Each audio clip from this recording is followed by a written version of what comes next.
శ్రీ మహాగణాధిపతయే నమః, శ్రీమాత్రే నమః. మాచిరాజ్ భక్తి ప్రేక్షకులందరికీ నమస్కారం. బ్రహ్మపురాణం ప్రకారం మనం భోజనం చేసేటప్పుడు ఎలాంటి ముఖ్యమైన నియమాలు పాటించాలో ఈ వీడియోలో మనం తెలుసుకుందాం. ఎవరైనా భోజనం చేసేటప్పుడు కొన్ని ముఖ్యమైన నియమాలు పాటించాలని మనకి పురాణాలలో బ్రహ్మపురాణంలో చెప్పారు.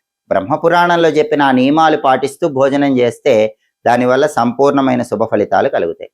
అలాగే భోజనం చేయటం వెనుక వైజ్ఞానిక రహస్యాలు కూడా ఉన్నాయి. అవి తెలుసుకుంటూ భోజనం చేయాలి. ఎవరైనా సరే అన్నం తినే ముందు కాళ్ళు చేతులు కడుక్కొని అన్నం తినాలి అని బ్రహ్మపురాణంలో చెప్పారు. సైన్స్ కూడా ఇదే చెప్తుంది. దానికి కారణం ఏంటంటే మనం భోజనం చేసేటప్పుడు శ్వాస అనేది వేగంగా తీసుకుంటాం. మన శ్వాసలు పెరుగుతాయి.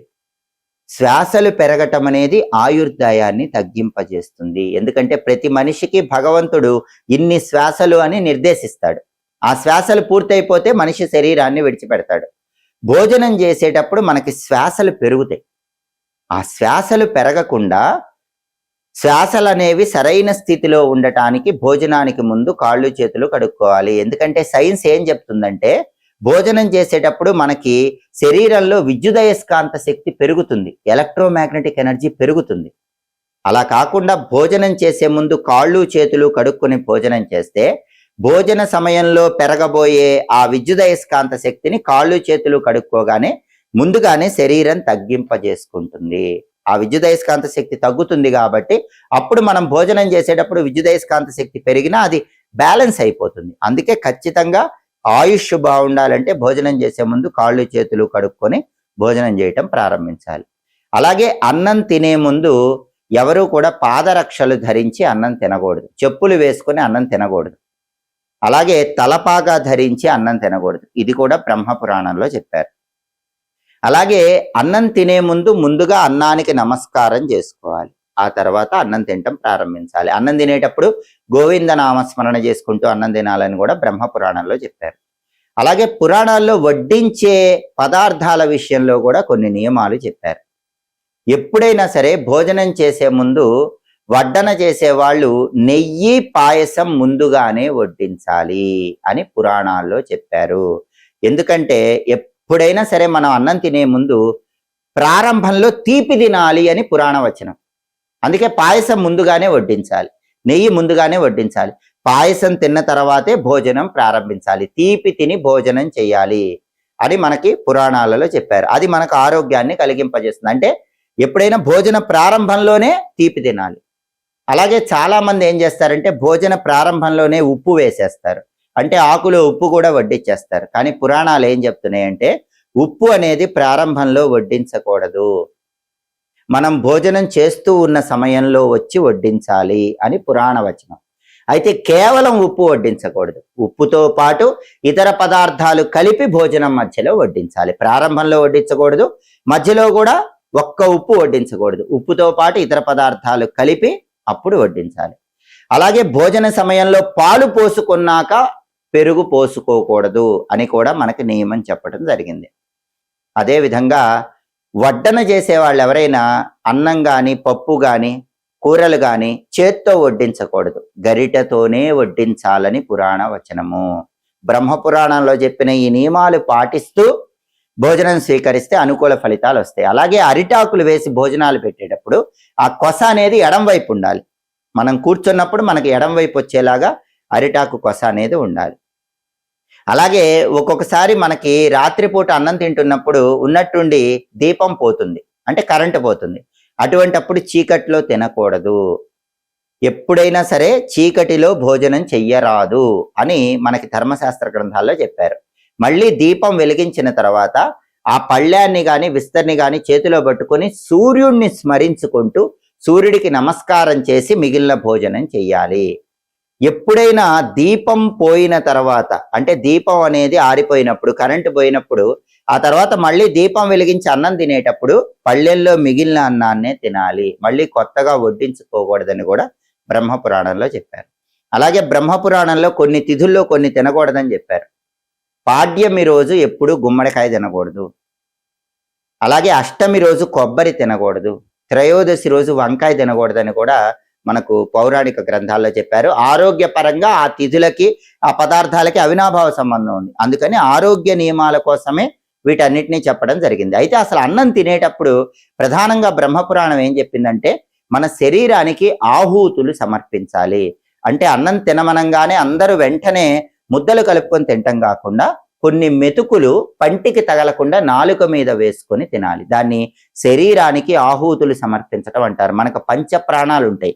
ప్రాణ, అపాన, వ్యాన, ఉదాన, సమానాలని పంచప్రాణాలు ఉంటాయి. ఆ పంచప్రాణాలను యాక్టివేట్ చేయాలి. ఆ యాక్టివేట్ చేయటమే ఆహూతులు సమర్పించటం అని బ్రహ్మపురాణంలో చెప్పారు. అందుకే కొన్ని మెతుకులు నాలుక మీద వేసుకొని మింగిన తర్వాత లేదా పంటికి తగలకుండా స్వీకరించిన తర్వాత అప్పుడు అన్నం తినాలి. అలా మెతుకులు నోట్లో వేసుకునేటప్పుడు కూడా 5 సార్లు వేసుకోవాలి. ఆ 5 సార్లు వేసుకునేటప్పుడు కూడా మన చేతి వేళ్ళు ఉపయోగించి మెతుకులు నాలుక మీద వేసుకోవాలి. ఎందుకంటే చేతి వేళ్లలో పంచభూతాల శక్తి ఉంటుంది. అప్పుడు మనం వేసుకునే అన్నం మెతుకులు శరీరాన్ని బాగా యాక్టివేట్ చేస్తాయి. మొట్టమొదట మెతుకులు వేసుకునేటప్పుడు బొటన వేలు, చూపుడు వేలు, మధ్య వేలు ఈ 3 వేళ్లతో మెతుకులు తీసుకొని ఓం ప్రాణాయ స్వాహ అనుకుంటూ నాలుక మీద వేసుకోవాలి. ఆ తర్వాత రెండోసారి బొటన వేలు, మధ్య వేలు, ఉంగరం వేలు ఈ 3 వేళ్లతో అన్నం మెతుకులు నాలుక మీద వేసుకుంటూ ఓం అపానాయ స్వాహ అనుకోవాలి. ఆ తర్వాత మూడోసారి బొటన వేలు, ఉంగరం వేలు, చిటికన వేలు ఈ 3 వేళ్లతో మెతుకులు నాలుక మీద వేసుకొని ఓం వ్యానాయ స్వాహ అనుకోవాలి. ఆ తర్వాత నాలుగోసారి చూపుడు వేలు వదిలిపెట్టి మిగిలిన 4 వేళ్లతో మెతుకులు తీసుకొని ఓం ఉదానాయ స్వాహ అంటూ నాలుక మీద వేసుకోవాలి. చివరగా 5 వేళ్లతో కొన్ని మెతుకులు నాలుక మీద వేసుకుని ఓం సమానాయ స్వాహ అనుకోవాలి. ఎందుకు ఇలా చెప్పారండి? కారణం ఏంటి అంటే మన చేతి వేళ్లలోనే పంచభూతాల శక్తి ఉంటుంది. పంచభూతాలను ఒక క్రమ పద్ధతిలో యాక్టివేట్ చేస్తూ మన పంచ ప్రాణాలకి ఆ మెతుకులు సమర్పించాలి. వీటిని ఆహూతులు సమర్పించడం అంటారు. అప్పుడు శరీరం అనేది ఆరోగ్యవంతంగా ఉంటుంది. అందుకే మహర్షులు గొప్ప సైంటిస్టులు ఈ విషయం చెప్పారు. అలాగే అన్నం తినేటప్పుడు త్వదీయం వస్తు గోవింద తుభ్యమేవ సమర్పయే గృహాణ సముఖో భూత్వా ప్రసీద పరమేశ్వర అనే శ్లోకం చదువుకోమని కూడా మనకి బ్రహ్మపురాణంలో చెప్పారు. అంటే గోవిందుడా నువ్విచ్చిన వస్తువుని నీకే సమర్పిస్తున్నాను అన్న అర్థంలో త్వదీయం వస్తు గోవింద తుభ్యమేవ సమర్పయే అంటూ ఇక్కడ చెప్తున్నాం. అంటే అన్నం సాక్షాత్తు పరబ్రహ్మ స్వరూపం. గోవిందుడు ఆ పరమాత్మనే సమర్పించాడు. శరీరం లోపల కూడా ఆయనే ఉన్నాడు. నువ్వు ఇచ్చింది నీకే సమర్పిస్తున్నానన్న అర్థంలో ఇలా ఈ శ్లోకం చదువుకుంటూ అన్నం తింటే చాలా మంచిది. అలాగే భోజనం చేసిన వెంటనే నిద్రపోకూడదు.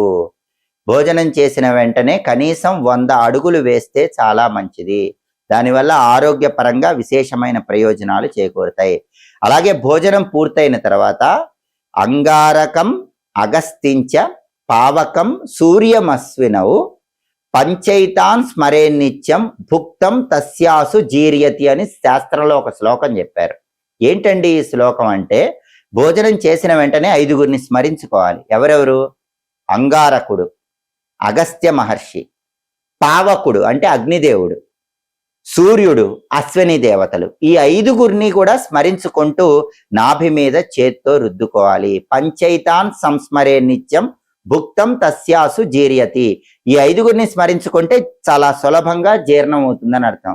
ఎందుకండి ఈ 5గురిని మనం అనుకోవాలి అంటే దీని వెనుక ఒక కారణం ఉంది.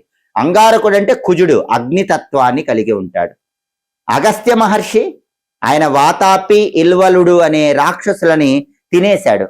అందుకే జీర్ణం వాతాపి జీర్ణం అంటాం. కాబట్టి అలాంటి అగస్త్య మహర్షిని స్మరించుకుంటే అగ్నిశక్తి పెరుగుతుంది, జఠరాగ్ని శక్తి పెరుగుతుంది. కుజుడు అగ్నికారకుడు కాబట్టి అంగారకుడు కుజుడిని స్మరించుకుంటే జఠరాగ్ని పెరుగుతుంది. అగస్త్య మహర్షిని స్మరించుకుంటే జఠరాగ్ని పెరుగుతుంది. పావకుడు అంటే అగ్నిదేవుడు, అప్పుడు జఠరాగ్ని యాక్టివేట్ అవుతుంది. అలాగే సూర్యుడు అంటే తేజస్సు కాబట్టి అగ్ని పెరుగుతుంది. అశ్విని దేవతలు ఆరోగ్యాన్ని కలిగిస్తారు కాబట్టి స్మరించుకోవాలి. ఇందులో కూడా ఒక లాజిక్ ఉంది. అందుకే అంగారకుడు, అగస్త్య మహర్షి, పావకుడు అంటే అగ్నిదేవుడు, సూర్యుడు, అశ్విని దేవతలు ఈ 5గురిని స్మరించుకుంటూ చేత్తో నాభిని రుద్దుకుంటే ఈ 5గురి శక్తి యాక్టివేట్ అవుతుంది. భోజనం అనేది త్వరగా జీర్ణం అవుతుంది. కాబట్టి ఋషులు గొప్ప శాస్త్రవేత్తలు. ఋషులు చెప్పిన విధంగా, బ్రహ్మపురాణంలో చెప్పిన విధంగా ఆహారాన్ని స్వీకరించండి. సమస్త శుభ ఫలితాలను సిద్ధింపజేసుకోండి.